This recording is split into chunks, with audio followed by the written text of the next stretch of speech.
সোনার সংসারে সব বন্ধুদের স্বাগত। আজকে আমি চিকেন রান্না করে দেখাবো বন্ধুরা। চিকেন আমি যেভাবে খাই ঠিক আপনাদের সেভাবেই দেখাচ্ছি।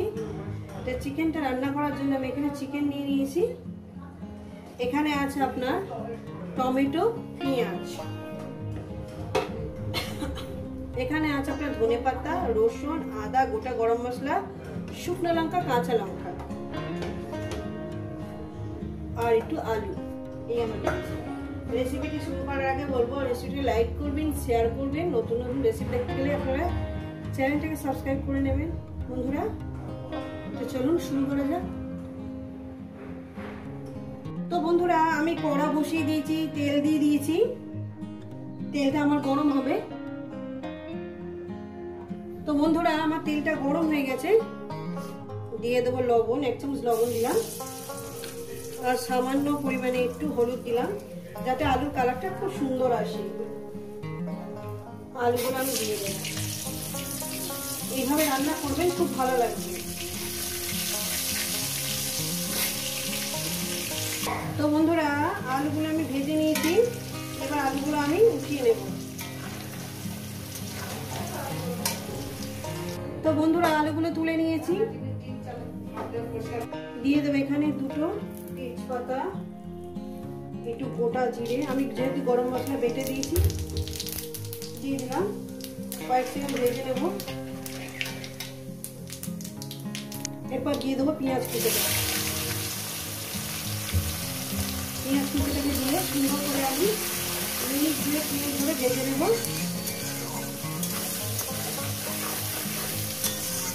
এইভাবে রান্না করবেন, ভীষণই ভালো লাগবে।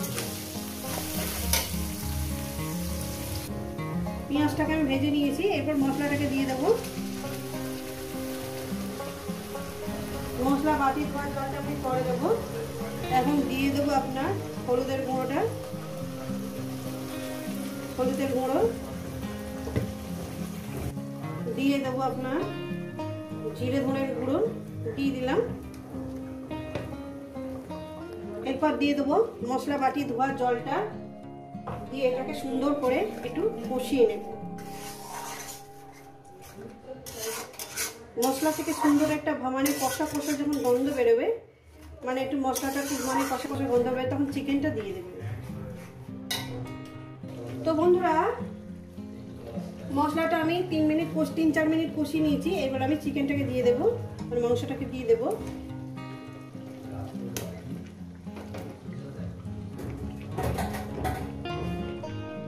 মাংসটাকে দিয়ে মানে এইবার আমি মিনিমাম 10-12 মিনিট কি 15 মিনিট ধরে এটাকে কষিয়ে নেব। যত সুন্দর করে কষাবেন ততটাই টেস্টি হবে। যেভাবে রান্নাটা করছি আপনারা ঠিক সেইভাবে রান্না করবেন, খুব ভালো লাগবে। তো বন্ধুরা এই কষার মধ্যে আমি আলুটাকে দিয়ে দেব। কষার মধ্যে আলুটাকে দিয়ে দিলাম আর পরিমাণ মতো লবণটা আমি দিয়ে দিলাম। তখন 1 চামচ লবণ দিয়েছিলাম, এখন ফের আর 1 চামচ লবণ দিয়ে দিলাম। আশা করি আর লাগবে না। এবার এটাকে কষাতে পারি। যত সুন্দর করে কষাবেন ততটাই ভালো লাগবে।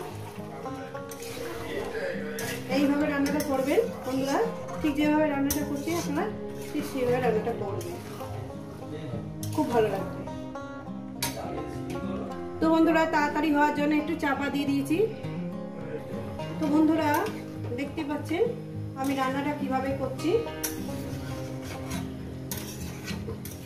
এইভাবে রান্নাটা করবেন, দেখবেন কত সুন্দর কালারটা এসে। দেখেন